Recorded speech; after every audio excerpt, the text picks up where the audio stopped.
You've probably taken a painkiller before, maybe even Tylenol, right? It's super common. It seemed like something so simple, so harmless, or at least we thought. Get ready, because today we're diving deep into a game-changing case that shook up consumer safety forever, the Tylenol Murders of 1982. This isn't just a true crime story, it's a pivotal moment in history that redefined how we think about product security. So, buckle up, because we're about to unravel the full, chilling, and ultimately transformative story. It all began innocently enough on September 29, 1982, in Chicago, Illinois. A young, healthy 12-year-old girl named Mary Kellerman woke up feeling unwell with a cold.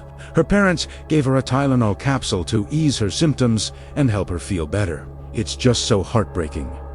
Just hours later, Mary suddenly collapsed and sadly passed away. Her death was initially attributed to natural causes, a sudden illness.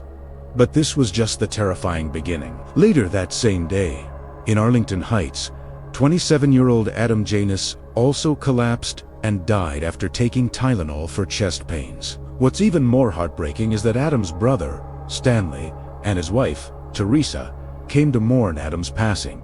They, too, later took Tylenol from the same bottle and both tragically died. Can you imagine the horror? A family devastated, not by illness, but by something far more sinister hidden in what should have been a common, safe medicine. As these seemingly unrelated deaths began piling up, all linked by one common factor. Tylenol capsules, investigators realized they were facing something unprecedented. In total, 7 people across the Chicago metropolitan area died after ingesting cyanide-less Tylenol. The victims were Mary Kellerman, Adam Janus, Stanley Janus, Teresa Janus, Mary McFarland, Paula Prince, and Lena Zavala. Every single death hit hard, leaving communities shaken, scared, and searching for answers. Panic quickly spread throughout the Chicago area and beyond. The idea that a common over-the-counter medicine could be deliberately poisoned was terrifying. People began to question the safety of everything they bought off the shelf. Imagine walking into a grocery store or a pharmacy and wondering if the items you picked up were safe. That level of widespread fear was palpable. Authorities and the public were desperate for answers. The immediate response was monumental. Johnson & Johnson, the parent company of Tylenol, faced an unimaginable crisis. Instead of downplaying the situation, they took decisive and unprecedented action. They issued a nationwide recall of 31 million bottles of Tylenol capsules, a move that cost them an estimated $100 million. They also offered replacement Tylenol in tablet form, which was harder to tamper with. This wasn't just a corporate decision, it was a human one, prioritizing public safety above all else. The FBI, along with state and local law enforcement, launched one of the largest and most intense investigations in history. They combed through pharmacies, factories, and every lead imaginable. Their primary theory was that the killer was placing cyanide into individual capsules, then returning the tampered bottles to store shelves. This was a totally planned attack, meant to spread fear and create chaos everywhere. Despite the massive investigation, the killer or killers were never definitively identified or caught. Several suspects were considered, including James William Lewis, who sent a letter to Johnson & Johnson, demanding $1 million to stop the poisonings. He was convicted of extortion and served time, but always maintained his innocence regarding the actual poisonings. To this day, the case remains officially unsolved, a chilling mystery that haunts those who remember it. However, the legacy of the Tylenol murders isn't just about the unsolved crime. It's about the incredible transformation it spurred. Before 1982, it was common for over-the-counter medications to be sold in easily opened bottles. There were no safety seals, no tamper-evident packaging. This tragedy really flipped everything upside down and made us rethink how we live our lives every single day. In the wake of the crisis, the pharmaceutical industry, guided by Johnson & Johnson's proactive response, underwent a radical overhaul. New federal laws just dropped, making it a big deal, like a felony, to mess with consumer products.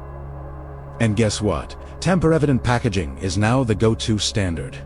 Pretty cool, right? Think about it. The foil seals, plastic bands, And inner seals you see on almost every product today. They're actually the direct descendants of the infamous Tylenol murders.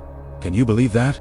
Every time you peel open a new bottle of medicine, or even a jar of food, you're experiencing a safety measure born from this dark chapter. Johnson & Johnson's handling of the crisis is still taught as a masterclass in crisis management. Their honesty, transparency, and immediate recall not only protected countless lives, but also saved their brand. Despite the initial devastation, Tylenol eventually regained its market share because consumers trusted the company's commitment to safety. It proved that, in a crisis, integrity and public well-being must always come first. The Tylenol Murders of 1980 to serve as a powerful reminder of how vulnerability can lead to monumental change. It was a horrific event, born from malice, but it forced an entire industry to prioritize safety in a way it never had before. This case reshaped consumer product security, leaving a lasting impact on our daily lives, making the products we use every day significantly safer.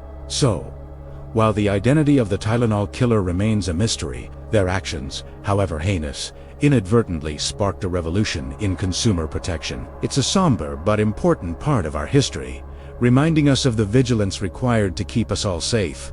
What really happened during the Tylenol poisonings? Was it a random act of terror, or a carefully planned attack meant to destroy a company? Some believe it was sabotage, a corporate rival striking from the shadows. Others think it was pure chaos, a faceless killer who wanted to watch the world panic. Even after decades, no one knows who slipped cyanide into those bottles. No arrests, no confessions, just fear and unanswered questions.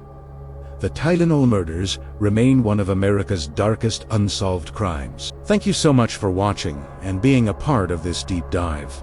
If you found this story compelling, please give this video a thumbs up. Subscribe for more fascinating content. Don't forget to smash that notification bell so you catch our next upload.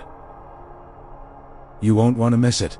We love hearing your thoughts, because every mystery has more than one story to tell. Drop your theories in the comments below. Your thoughts might just uncover something others totally missed. Got a wild historical event, a strange disappearance, or a true crime story in mind? Let us know what you want us to dive into next. Every case we dive back into kicks off with one simple question. Take care out there, and I can't wait to catch you in the next one.